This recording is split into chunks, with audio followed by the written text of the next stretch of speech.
одоогийн байдлаар ер нь зүгээр зуудын байдалтай ч юм уу цаашдаа хүндэрч болсошгүй ер нь хичнээн аймаг байна.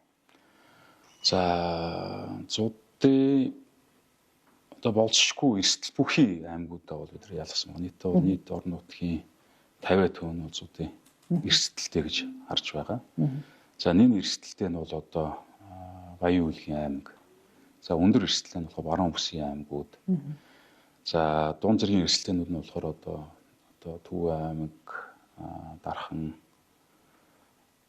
Үранга, Баян Онгор зэрэг аймагуд гэдэг нийт газар нутгийн бол 50% нь хамрагдаад байгаа. Гол эрсдэлүүд нэлээд их хэмжээний засан бүрхүүл бол нийт газар нутгийн одоо 75% засан бүрхүүлтэй байгаа. За үүнээс одоо 40% нь одоо 20-30 см-ийн зузаантай байна.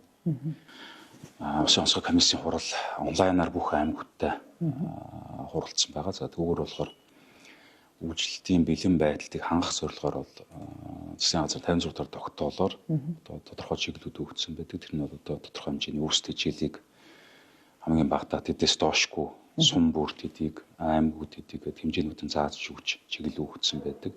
Магадгүй одоо орон нутагт байдал хүндрэх юм бол одоо засгийн газрын нөөц сангаас нэмж одоо санхүүжилт гаргах ийм шаардлага үүсгэр байна уу? За ер нь сая оны сүүлийн засгийн газрын хуралдаан дээр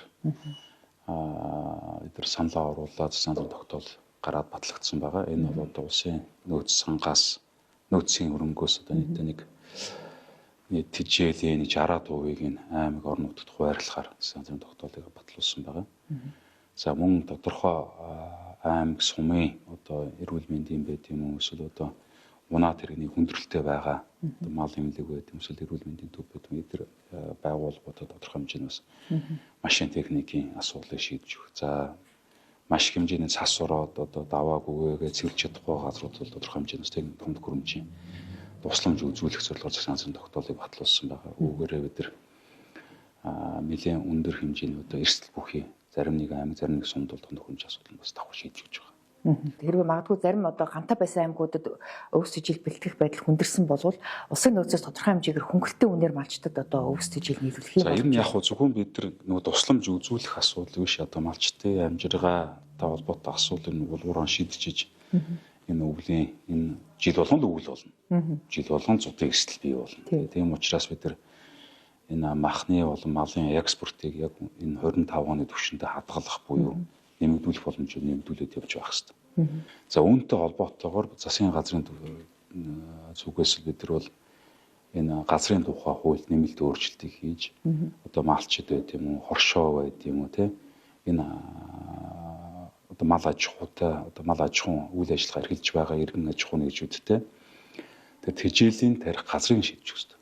Тэгээ энэ дээр бол одоо хуулийн нэмэлт өөрчлөлтийг оруулах тал дээр ерхий сайдаас чиглэл өгдөд одоо ажлын хэсэг байгууллагад ажиллаж байна. Ингэж бас малчт нь өөрснийх нь тэжээлээ тарьдаг болох тэгээд эн чинь ингээ нөгөө эрчимдсэн мал аж ахуй руу шилжих ихний алхалт байхгүй. Тэгвэл өнөөдөр хашааны газар, тэжээлийн газар эдрийг засгийн газрын түвшинд шийддэг болцсон байгаа байхгүй. Сүүлийн газрын тухай хуулиар нэг өсөндөө хэрэглэх газрын доор агентлагийг авчираад тэгээд ерөөсөө хашааны газар, худгийн газар ингээ бүх юм засгийн газар дээр шийдвэрлсэн гэсэн. Тэгэхээр эн чинь зөвхөн малчид биш, мөн бизнесийн орчинд ээж маш сөрөг нөлөөтэй. Аймаг орон нутаг одоо хөрөнгө оруулалт татах боломж алга. Бүх асуудлыг засгийн газрын хуралдаанаар шийддэг. Тэгэхээр нөгөө засгийн газраас газар олгох асуудал нь өөрөөр хэлбэл хэдэн сар дамжин явж ийж шийдэгддэг. Тэгэхээр бид нар нөгөө эзэн засгийг эрчимжүүлээ, идэвхжүүлээ гэж бол хамгийн түрүүнд газраа шийдэж өгөхгүй болвол энэ чинь иргэнчийн аж ахуйн нэг чинь нөгөө бизнесээ хийх боломжийг хязгаарлаад байгаа байхгүй. Тэгээд тийм учраас бид нар одоо энэ зуудтай холбоотой асуудлыг ярихын тулд бид нэгдүгürt энэ газрын асуудлыг шийдэж өгөх хэрэгтэй. За тэр тэжээлийн тарих боломжийг хангаж өгөх хэрэгтэй тийм ээ. За хоёрдугаар тэр яриад байгаа махны үүнийг доктортой болоход үүднээс бид экспортыг аль болох хөлөнд дэмжиж явах хэрэгтэй.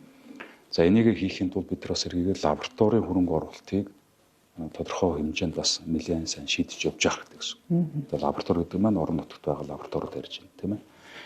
За тэгээд дээрэс нь экспортын бичгүүрэнтийг бүрдүүлэх тэр цаг хугацаа хэмнэх, шуурхаа болгох энэ ажлыг бид давхар хийж явж байх хэрэгтэй гэсэн.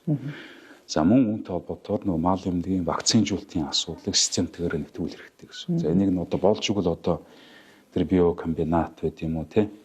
Миний нэг нь одоо нэг хувь руу шилжүүлэх асуудал шийдэхгүй бүх юмыг төр хийнэ гэдээ яваад байхаар энэ чиргээгээ төсөвтэй холбогдоод ингээл нөгөө төлбөр шилжсэн шилжээгүй энэ асуудлууд ингээд явчихдаг. Тэгэхээр ингээд нэг реформын шин чанартай нэг 4-5 асуудлыг бид нар шийддэг болж иж жилд одоо яа гэв жил болго ингээд 100 болох чинь яах чинь одоо үүсэх жил тараа ийм асуудал багаснаа гэсэн. Бүр байгалийн гамшигын асуудал үүсвэл одоо үндэсний онцгой комисс ажиллаж арга хэмжээ авах хэрэгтэй болохоос биш ингээд өвөл болохоор зод болдог зод болохоор л ингээд дэмждэг гэсэн ийм юунаас бид нар салах хэрэгтэй байна л да. Ер нь зүгээр улсын нөөцийн одоо хэмжээ ер нь хэр хэмжээнд өмнөх жилүүдэд харьцуулахад ер нь хангалттай өвс тэжээл нөөцөлж чадсан болов уу? Ер нь яг нөөцөө бид нар жил болгон байх ёстой хэмжээгээр авч явдаг.